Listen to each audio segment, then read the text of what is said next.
27, versículo 3 en adelante.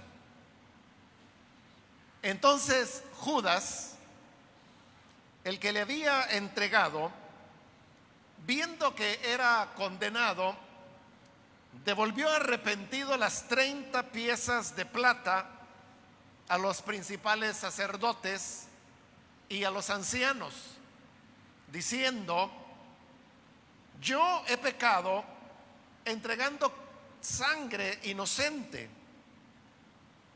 Mas ellos dijeron: ¿qué nos importa a nosotros? Allá tú. Solamente eso, hermanos, leemos. Pueden tomar sus asientos, por favor.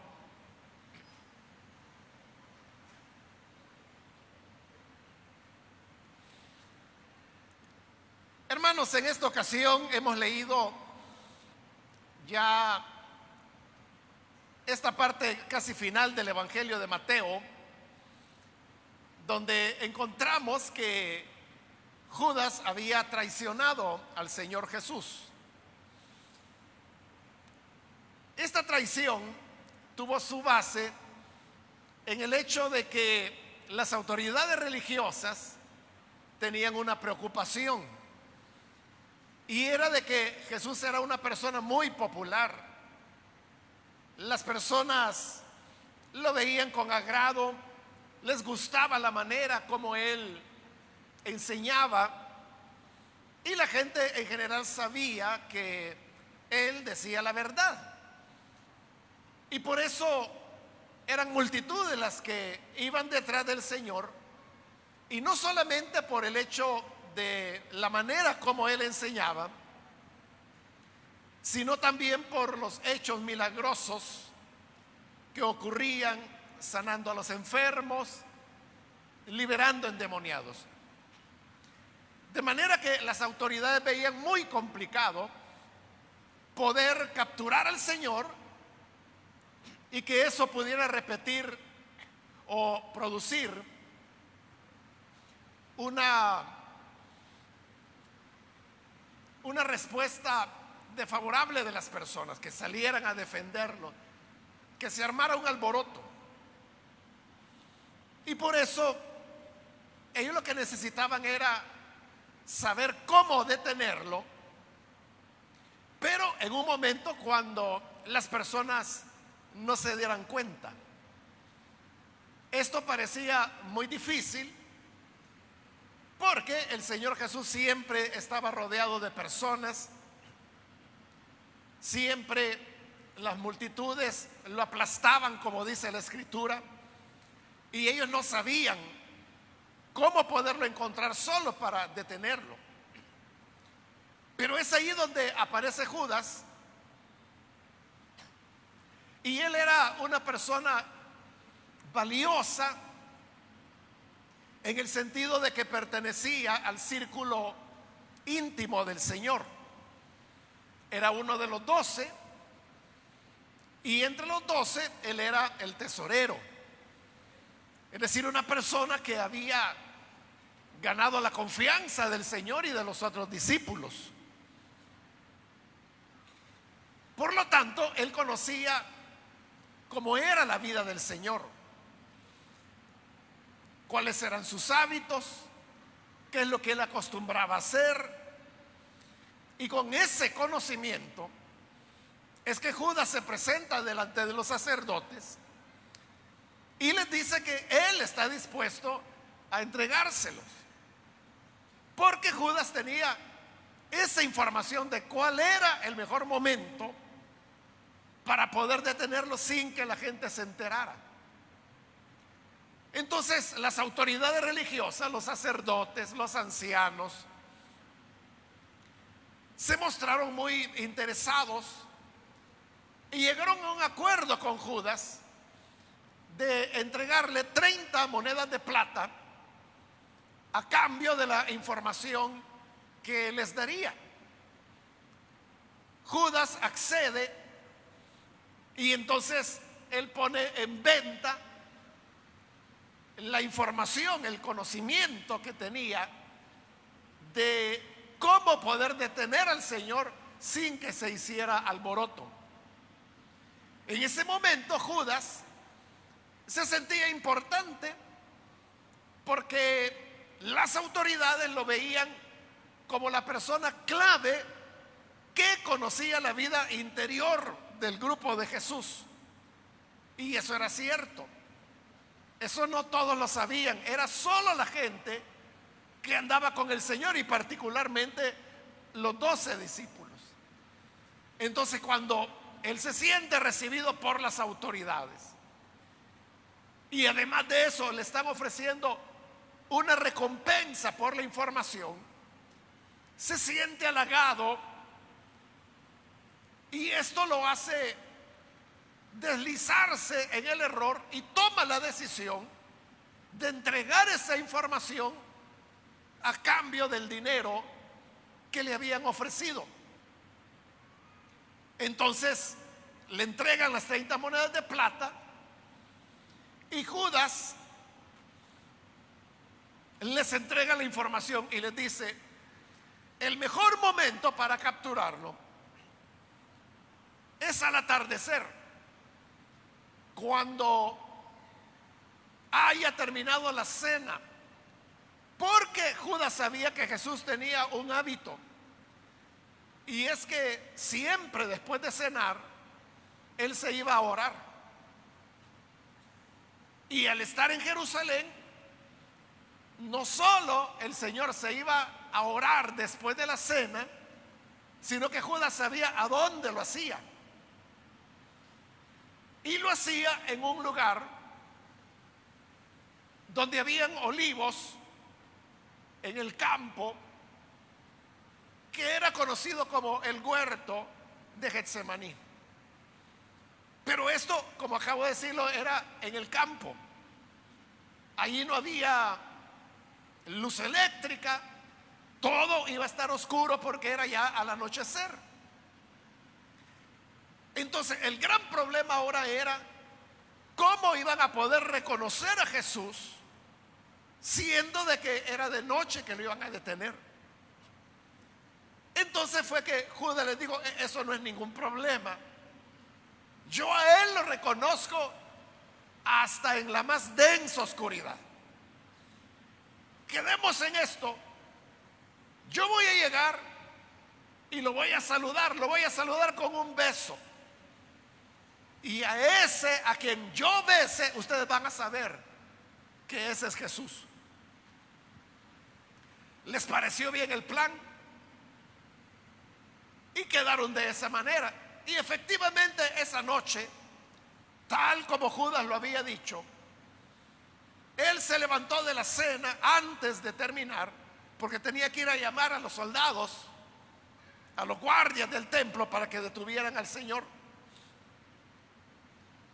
Entonces Jesús terminó de cenar, pero Judas sabía de que la práctica del Señor era que todas las veces después de cenar él iba a orar. Entonces eso Judas lo dio por hecho, de manera que ni siquiera lo aseguró, sino que salió antes de la cena porque sabía que Jesús iba a estar ahí. Y efectivamente el Señor termina de cenar, sale caminando de la ciudad, pasa por el torrente del Cedrón, llega del otro lado donde estaba el huerto de Getsemaní y entra a orar tal como era su costumbre. Un poco después llega Judas, que viene ya con los guardianes del templo. Juan dice que también iban algunos soldados romanos. Y cuando ve al Señor se acerca y lo besa, y con eso le da la señal a los guardias, quienes lo detienen, y efectivamente lo detienen en un lugar solitario donde no hay multitudes, donde solamente están sus discípulos, pero estos son unos pocos. Y tal como la escritura lo dice, una vez detienen al Señor, estos pocos discípulos salen huyendo y lo abandonan. Pero Judas quedó con aquello de estar pendiente, que era lo que pasaba con Jesús. En realidad, hermanos, se ha hablado mucho de qué había en el corazón de Judas cuando entregó al Señor, o qué era lo que él esperaba. Porque al menos en el pasaje que hoy leímos, se nos dice que lo que comenzó a cambiar el corazón de Judas es cuando él se dio cuenta que el Señor estaba condenado. Cuando él oyó de que los sacerdotes lo incriminaron y lo querían mandar con Pilato para que él lo juzgara y lo condenara a muerte, en ese momento Judas entendió de que lo que querían era matar al Señor, condenarlo. Y es eso lo que dice el versículo 3, que al ver que el Señor era condenado, decidió ir otra vez a las autoridades que lo habían contratado para devolverle las 30 monedas de plata. Esto nos lleva a pensar que Judas no esperaba que el Señor fuera entregado a la condenación, o que por lo menos no lo condenaran. Entonces, eso abre la puerta para una serie de conjeturas. Entonces, ¿qué era lo que Judas esperaba? Algunos han pensado que lo que él quería era empujar al Señor, ponerlo en una situación donde él se viera obligado a actuar. Porque algunos piensan que Judas era un activista pro independencia de Israel en contra del Imperio Romano. Y como la Escritura dice que él se llamaba Judas Iscariote, entonces al analizar la palabra Iscariote, algunos expertos han llegado a la conclusión de que Judas era parte de un movimiento político, como también lo era Simón, no Pedro, sino que Simón, el otro apóstol, el que llaman el celote, que buscaba la liberación de Israel del yugo romano por medio de la violencia. Si esta interpretación es correcta, entonces Judas veía a Jesús como el Mesías, como el hijo de David, pero entendido, así como todos los judíos lo entendían, que él era el que habría de restablecer la soberanía de Israel. Es decir, exactamente lo que ellos estaban buscando: la liberación de los romanos. Entonces, al entregarlo, Judas lo vio como una manera para que el Señor, al verse ya amenazado, detenido, reaccionara y pudiera, algo así como Sansón, ¿verdad? Que cuando lo rodeaban los filisteos, él se levantaba, luchaba contra ellos y los aniquilaba. Algo así quizás esperaba que sería la reacción de Jesús. Pero sucede que no. Jesús guarda silencio, no reacciona. Es más, parte de sus discípulos andaban armas y ellos estuvieron dispuestos a usarlas para defender al maestro, pero el Señor les dijo, bueno, se lo dijo específicamente a Pedro: vuelve tu espada a su vaina, porque todo el que a hierro mata, a hierro morirá. El Señor le está mostrando las consecuencias del uso de la violencia. Si utilizas el hierro de la espada, esa misma espada te va a matar. La violencia va a regresar, se te va a devolver. Y así no quiso. Y además, según el Evangelio de Juan, les dijo, bueno, ¿y no creen ustedes que yo podría pedir a mi Padre que me enviara una legión de ángeles para que me defendiera? Mi Padre lo haría si yo se lo pido. Pero si se lo pidiera, entonces, ¿cómo se va a cumplir la Escritura? De manera que él dejó que lo capturaran, Lo llevaron prisionero, lo maltrataron, lo azotaron, lo acusaron y comenzaron a prepararse para trasladar el caso a Pilato para una sentencia de muerte. Ahí es cuando Judas cae en la cuenta que el Señor no va a reaccionar, que Él no va a actuar como Sansón, según él esperaba. Y al darse cuenta de que estaba condenado, se da cuenta de una terrible realidad.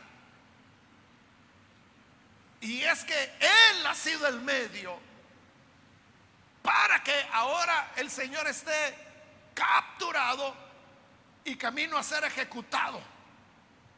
Allí es donde Él despierta a la realidad de que fue utilizado. Eso no era lo que Él esperaba. Porque como le digo, ese versículo 3 es claro cuando dice que lo que sorprendió a Judas es saber que querían condenar al Señor, más bien que estaba condenado. Y esto fue lo que cambió todo. No era lo que Judas esperaba, pero al darse cuenta de que la verdad de lo que estaba ocurriendo, entonces se da cuenta que él ha sido instrumento de una conspiración, y ante el hecho de sentirse instrumento, él decide ir ante las personas que lo instrumentalizaron, que lo usaron, que son los sacerdotes, son los maestros de la ley. Entonces llega y les dice: miren, yo quiero devolver las 30 monedas de plata, porque él está arrepentido de lo que ha ocurrido. Pero entonces él comienza y habla las palabras que leímos en el versículo 4: yo he pecado entregando sangre inocente. Lo que tenemos, hermanos, acá es un Judas, en primer lugar, que está atribulado. Él no sabe qué hacer. Él sabe que lo que hizo está mal, aunque la intención de él, si es correcta la interpretación que le he expuesto, no era esa. Pero se da cuenta de que otros que han sido más listos que él, que supieron manejar su deseo de presionar al Señor, supieron elogiarlo por el conocimiento privado que tenía de la intimidad de la práctica de la vida de Jesús. Entonces, sobre esa base, él va y primero quiere devolverle las monedas de plata. Al devolverlas, lógicamente lo que él estaba haciendo era queriendo deshacer el acuerdo hecho. Porque cuando un negociante le devuelve su dinero por algo que usted quiso comprar, lo que está haciendo es terminando el trato. Vaya, mire, yo le devuelvo el dinero que me dio. Si no está a gusto con el producto, pues aquí está su dinero, usted no ha perdido nada, así que quedamos en paz. Eso es lo que Judas quería, devolver el dinero. Pero no solamente era su deseo de quererlo devolver, sino que era que esto ya no se podía desarmar, porque la traición, y hoy él se da cuenta que lo que hizo fue traicionar al Señor. La traición ya no se puede regresar. Él se da cuenta que ya el proceso legal ha avanzado de manera que ya no es posible detenerlo o deshacerlo.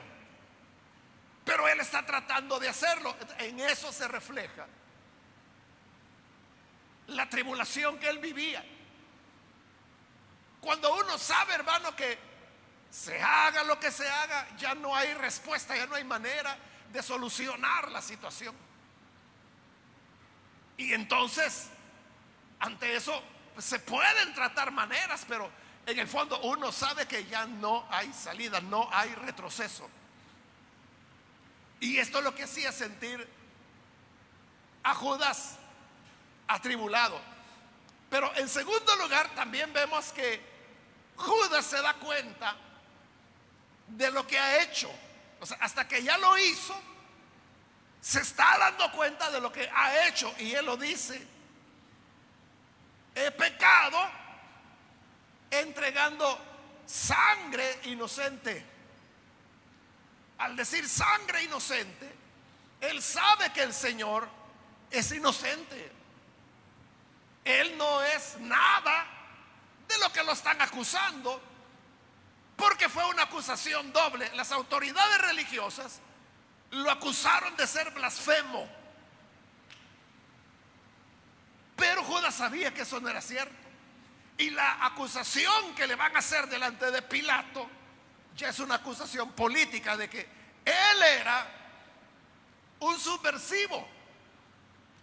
Y Judas sabe que eso tampoco es cierto. Sí, por eso es que él había actuado de esta manera, porque veía que Jesús, como decimos popularmente, no se ponía claro con lo que él pensaba que era un proyecto político, y no era así. Iba mucho más allá. El proyecto de Jesús era el reino de Dios, que va mucho más allá que cualquier momento político. Pero eso no cualquiera lo comprende. Ni siquiera Judas, que era su discípulo, que convivía con el Señor, ni él lo había entendido. Entonces, él sabe que Jesús es inocente, pero hoy cae en la cuenta que a ese inocente él lo entregó. Pero no dice: entregué un inocente. Lo que dice es: he entregado sangre inocente. Porque hoy él sabe de que lo que van a hacer con Jesús es que lo van a matar. Y como lo van a matar, Judas, fíjense, él no era tonto, él era muy inteligente. Entonces, él dijo: el responsable de que Jesús sea ejecutado soy yo. Entonces soy yo el que entregué sangre inocente, porque por su delación, por la información que él había dado, hoy Jesús estaba detenido e iba camino a la muerte. Y eso es terrible, hermano, cuando las personas se dan cuenta que actuaron erróneamente. En este caso, él entregó a un inocente, a alguien que no tenía nada que pagar, pero ya estaba hecho. Eso es terrible, hermano, cuando una persona despierta la realidad de que lo que se hizo trajo consecuencias sobre personas que no tenían nada que ver en el asunto, que no tenían responsabilidad o que eran inocentes totalmente con respecto a lo que se les acusa. Esto lo agobia a él, porque eso no es fácil, hermano, tener la conciencia de que una persona que es inocente, que no debe nada, esté cargando con una situación por causa de uno, en este caso de Judas. Y eso es lo que lo abruma a él. Y él sabe que esto es lo peor que podría haber hecho. Porque si él era, hermanos, como se cree, un activista político que luchaba por la liberación de Roma a través de medios armados, entonces él era alguien que anhelaba la justicia. Era un luchador por aquello que él consideraba que era justo, y desde ese punto de vista él no iba a cometer una injusticia, pero la cometió al entregar sangre inocente, al entregar al Señor a la muerte, siendo que él no tenía por qué pagar nada de esto que le están acusando, porque no era cierto que él fuera blasfemo, no era cierto lo que los falsos testigos decían cuando acusaban al Señor y decían: este dijo, destruyan el templo y en 3 días lo reconstruiré. O sea, Jesús no estaba hablando del templo, que es como ellos lo querían presentar, sino que estaba hablando de su cuerpo, como explica el Evangelio de Juan, que al 3er día resucitaría. Tampoco era un agitador. Lo que él hacía y lo que él enseñaba, lo hacía y lo enseñaba porque para eso había venido, para anunciar el reino de Dios. No tenía nada que ver con elementos políticos del momento o coyunturas. No, la mirada era mucho más alta, mucho más allá. Y eso es lo que Judas entiende. Y como lo entiende, él está muy dolido. Y luego él viene y dice: he pecado. Él sabe que esto es un pecado. Judas no era alguien, hermanos, a quien no le importara el pecado. Sí le importaba y sí le preocupaba cometer pecado, pero hoy cae en la cuenta de que él ha cometido pecado. Lo que hice fue un pecado. Cuando nosotros, hermanos, utilizamos la palabra pecado, lo hacemos para señalar algo grave o que no debe hacerse. Por ejemplo, si usted sabe de que alguien por allá, porque no le gustó la comida, lo que hizo fue que la botó, usted dice: no, eso es pecado, andar botando la comida, habiendo tantas personas con necesidad, como es que la está botando. Eso es pecado. Entonces, cuando usted dice es pecado, está diciendo que eso no debe hacerse. Esa es una falta grave. Y eso es lo que hoy Judas está diciendo. El pecado. Se da cuenta que ha llegado a una situación donde él no la vio. Y por eso va con las autoridades. Porque, hermano, los sacerdotes eran los pastores de Israel. Los ancianos eran los maestros de Israel. Es decir, la gente que estaba atendiendo las necesidades de las personas. Como él lo hemos descrito, que está atribulado, sabe que ha entregado sangre inocente y reconoce que ha cometido un pecado, entonces va para que le ayuden. Pero cuando llega a ellos y les expone todo esto que hemos dicho, dice que ellos le dijeron: ¿qué nos importa a nosotros? Allá tú, ¿qué nos importa que tú digas que has pecado? ¿Qué nos importa de que hayas entregado sangre inocente? ¿Qué nos importa que te sientas mal? ¿Qué nos importa que quieras devolver las 30 monedas de plata? Ese es problema tuyo. Y ante esa respuesta, ahí es donde Judas se da cuenta, hoy más que nunca, que fue un instrumento, como se dice popularmente, fue un tonto útil, que no logró captar lo que estaba sucediendo, que no se dio cuenta. Hoy Judas cae en la cuenta que lo que Jesús decía que era él, de verdad lo era. Cuando Jesús dijo: mi paz les dejo, mi paz les doy, no como el mundo la da, yo se las doy. Jesús de verdad estaba hablando de dar paz. Y Judas no lo entendió en su momento.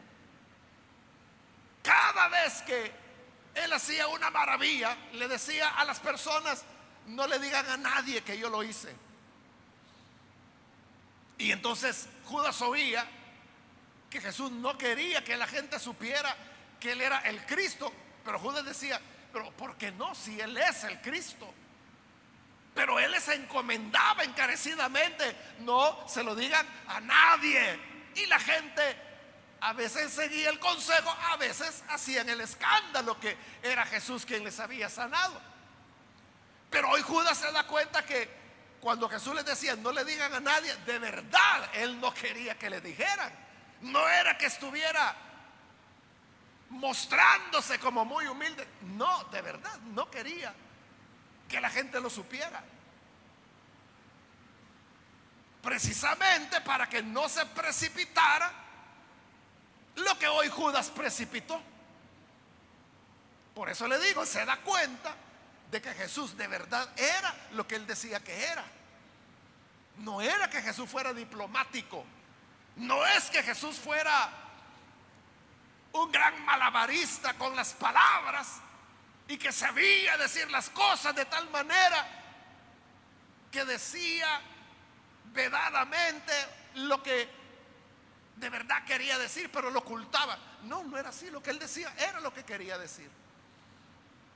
Entonces vienen y le dicen, ¿y a nosotros qué nos importa? Y esa es la realidad que el ser humano tiene que enfrentar. Siempre habrán otras personas que van a querer, hermanos, instrumentalizarnos para varias cosas. Para varias cosas. Y para instrumentalizarnos, nos van a hablar bonito, nos van a hacer sentir importantes, como Judas, que se sentía importante porque quieren agarrar al Señor. Pero eso solo yo sé cómo hacerlo. No, eso nadie sabe, pero yo sí. Entonces se sentía como portador de un conocimiento privilegiado. Y era cierto, solo él tenía ese conocimiento privilegiado. Entonces las personas, cuando quieran inducirlo a usted a algo, lo van a tratar como alguien importante, o le van a decir, no, mira, porque esto no se lo damos a cualquiera, pero como te queremos mucho, vamos a permitirte tal o cual cosa. Los que venden drogas, o sea, al principio tratan a los que van a inducir, que normalmente son niños o son adolescentes. Entonces le dice, mira, aquí te vamos a regalar esto, y le dan un poco de droga. Es por amistad, es porque te queremos, es porque sabemos que tenés tus problemas, pero con esto se te van a olvidar todos los problemas. Cae en la trampa, porque esa es la manera como los hacen sentir que son importantes, pero no les importa. Aquí los sacerdotes hoy le están diciendo la verdad a Judas, y a nosotros, ¿qué nos importa? ¿Qué nos importa que hayas pecado? ¿Qué nos importa que te sientas mal? ¿Qué nos importa que quieras devolver las 30 piezas de plata? ¿Qué nos importa que hayas entregado sangre inocente? Problema tuyo, allá tú. Y eso es lo que van a decir los que hoy dicen que son tus amigos, los que hoy dicen que son tus amigas. Eso es lo que van a decir. Y a nosotros, ¿qué nos importa? Mientras quieran seducir a una persona al mal, le van a hablar bonito, pero en realidad no les importa, no les interesa. Solo quieren que tú participes de la misma desgracia que ellos viven. Aquella joven que en su centro educativo tiene compañeras que llevan una vida sexual activa, y cuando le preguntan a esta joven, oye, ¿y tú a qué edad perdiste la virginidad? Y le dice, no, si yo no la he perdido, yo he estado toda la vida en la iglesia. Hombre, de lo que te estás perdiendo. Mira, si querés vamos el sábado a un lugar e invitamos un par de amigos y ahí te lo vamos a presentar. Y si la joven dice, no, yo no tengo esas costumbres, No, hombre, te estás perdiendo de lo bueno de la vida. Ay, deja las viejitas en la iglesia. Cuando vos estés ya viejita y gastada, entonces vas a la iglesia. Pero ahora no, estás joven. Ven con nosotros. Y comienzan a tratar de seducirla y seducirla. Y no le dicen nada de enfermedades de transmisión sexual. No les comentan nada acerca del virus del papiloma humano. No les hablan nada acerca de embarazos no deseados, del tema de abortos clandestinos y toda la tragedia que se esconde detrás de una vida así. El problema es de que si esa joven accede, cuando ya se ve en problemas y cuando llegue delante de sus amigas y le digan, oigan, me siento así de mi aparato urinario y el médico me dijo que tengo tal enfermedad, ¿qué le van a decir? Y a nosotros, ¿qué nos importa? Así es como la querían ver. Esa joven que conserva su pureza pudiera llegar a ser como son las mujeres inmorales.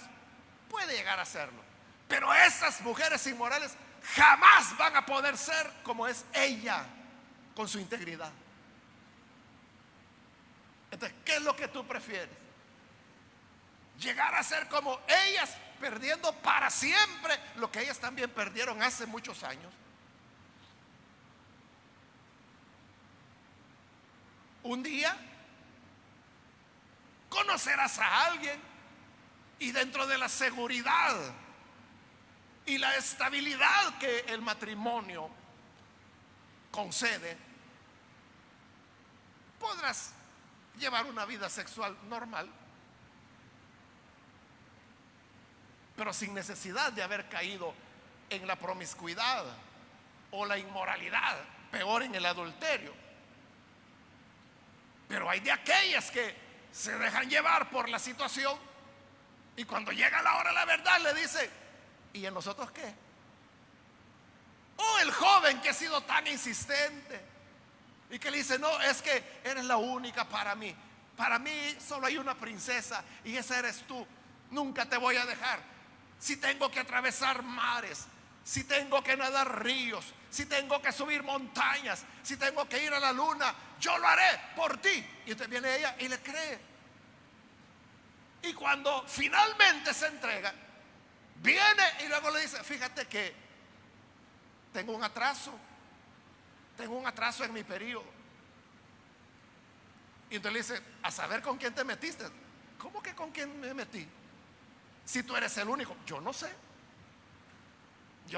pero si tú fuiste el primero, yo no sé. A saber en qué andas. Así que allá tú, como le dijeron a Judas, ¿qué me importa? Allá tú. Y son esos campeones que no se les vuelve a ver el pelo ni el cacho. Nunca, desaparecen. Y simplemente la dejan abandonada porque en el momento la hicieron sentir importante, pero luego en realidad no les importa. En el fondo quizás la desprecian.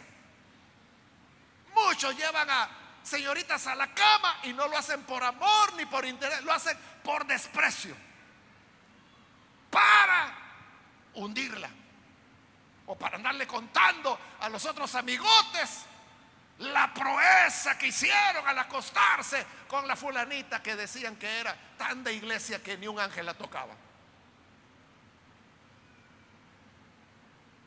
Y no hay ningún amor, no hay ningún interés, o sea, todo fue falso. De ahí, hermanos, que nosotros debemos ser muy consecuentes. Todos los que quieran hacerlo caer en una trampa, le van a presentar las cosas bonitas. Le van a decir, este negocio da dinero.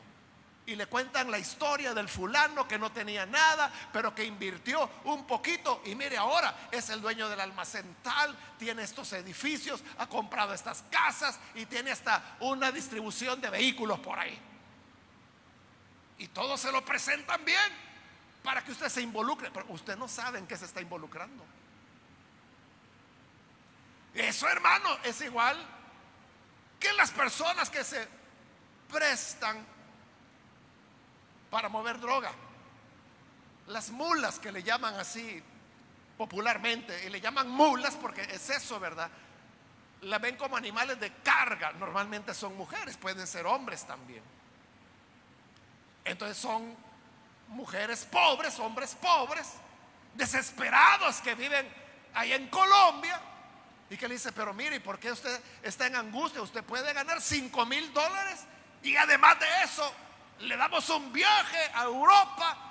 Allá va a estar 3 días conociendo, disfrutando, y luego regresa con dinerito. Quiere ir a pasear. Vaya, dice la gente. Entonces ya lo llevan para que pueda tragarse todas esas cápsulas de coca que llevan en el vientre. Se montan en el avión, y esa es una ruleta rusa, hermanos, porque los traficantes, ellos saben que como los pueden detener, puede ser que no, pero a los que no descubren y que logran pasar, es suficiente como para mantener su negocio millonario y estarle pagando a toda esta gente. Claro que si los detienen ya no les dan nada, ¿verdad? Allá a la cárcel van, allá en España, que es donde normalmente entran. Pero ahí no va a tener amigos. Allí no le va a decir: mire, me agarraron, ayúdenme. Lo que le van a decir: ¿y a nosotros qué nos importa? Allá tú, es asunto tuyo. Hay que tener cuidado, porque a la hora de la hora, a la hora de las responsabilidades, a la hora que haya que rendir cuentas, ellos no van a andar poniendo la cara por ti, ni te van a defender, sino que simplemente te dirán: ¿qué nos importa? Allá tú, asunto tuyo, ahí resuélvelo tú. Que Dios nos ayude, hermanos, que podamos ser sabios y recordemos que solo hay una manera, hermanos, como se gana el dinero honradamente, y es la manera que Dios dijo: ganarás el pan con el sudor de tu frente, trabajando. O sea, no hay cuestión de buena suerte.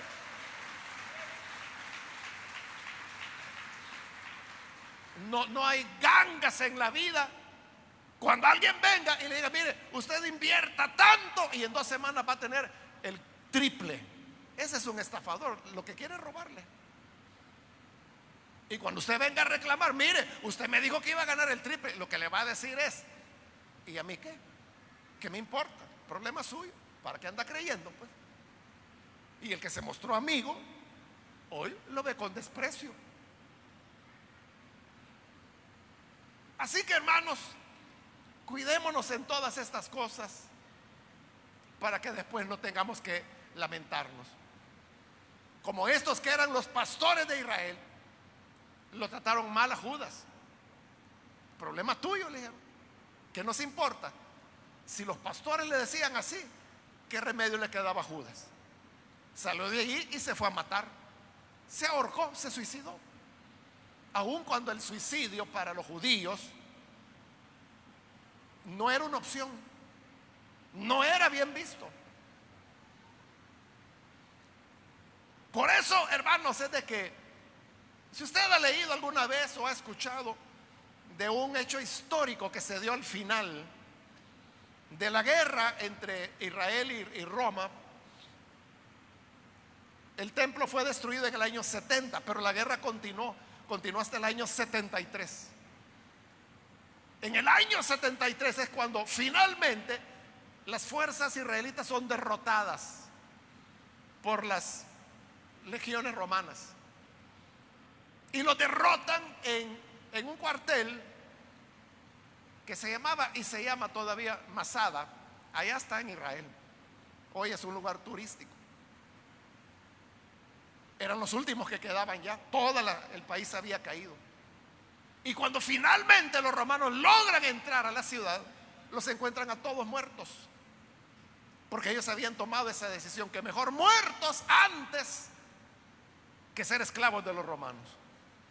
Pero como ellos no pueden suicidarse, lo que hicieron fue que uno mató al otro, otro mató a este, y así se fueron matando entre ellos hasta que se supone que quedó un último, que fue el que quedó al final y ya no había quien lo matara a él. Entonces no se sabe qué ocurrió con esa persona, qué se hizo, si al final los romanos lo mataron, y si lo mataron fue el único, porque todos los demás ya habían sido muertos por sus mismos compañeros.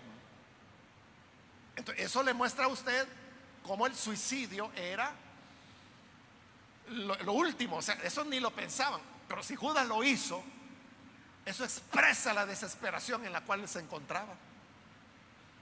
Eso expresa lo atribulado que él estaba. De eso es que Dios nos quiere librar, y por eso nos anima a que apartemos nuestros pies del mal. Vamos a cerrar nuestros ojos y vamos a orar, pero antes de hacer la oración, yo quiero invitar a las personas que todavía no han recibido al Señor Jesús como su Salvador. Pero si usted ha oído hoy la palabra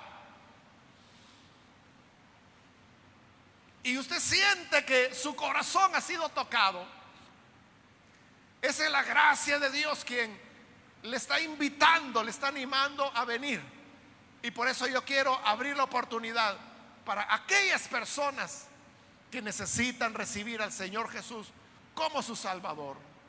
Por favor, ahí en el lugar donde está, póngase en pie, por favor, para que oremos por usted. Si hay alguien, si hay alguna persona, algún amigo o amiga que por primera vez recibe al Señor Jesús, póngase en pie en este momento para que oremos por usted.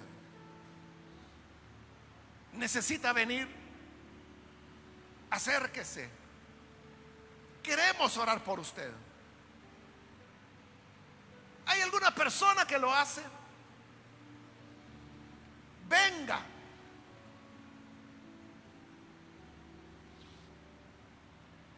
Póngase en pie.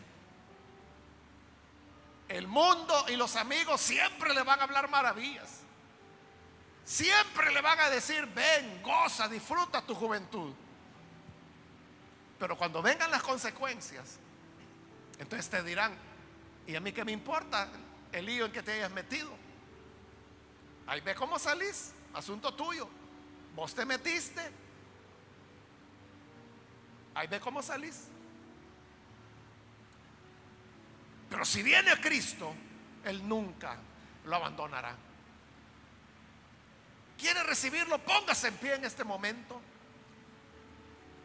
Póngase en pie para que oremos por usted. Muy bien, aquí hay un hombre que se pone en pie, que Dios lo bendiga. Alguien más que necesita venir al Señor puede ponerse en pie en este momento. Y vamos a orar por usted. Otra persona, lo van a animar a hacer el mal. Le van a decir: mira, hace esto, está fácil, nadie se va a dar cuenta. Pero cuando esté en problemas, ahí amigos no habrán. Pero hoy Jesús le brinda su mano de ayuda. Aun si usted ya está en esos problemas, hoy Jesús quiere salvarlo, quiere recogerlo. ¿Hay alguien más? Póngase en pie. También quiero invitar, si hay algún hermano o hermana que se ha alejado del Señor, pero necesita reconciliarse, póngase en pie. Hay alguien que se reconcilia, se alejó del Señor, pero quizás por oír a quien no debió oír, se apartó. ¿Quiere reconciliarse? Póngase en pie. ¿Hay alguien que lo hace? Vamos a orar en este momento, pero la última llamada, si hay alguien que por primera vez necesita venir al Señor o necesita reconciliarse, póngase en pie, y esta es ya la última invitación que he hecho.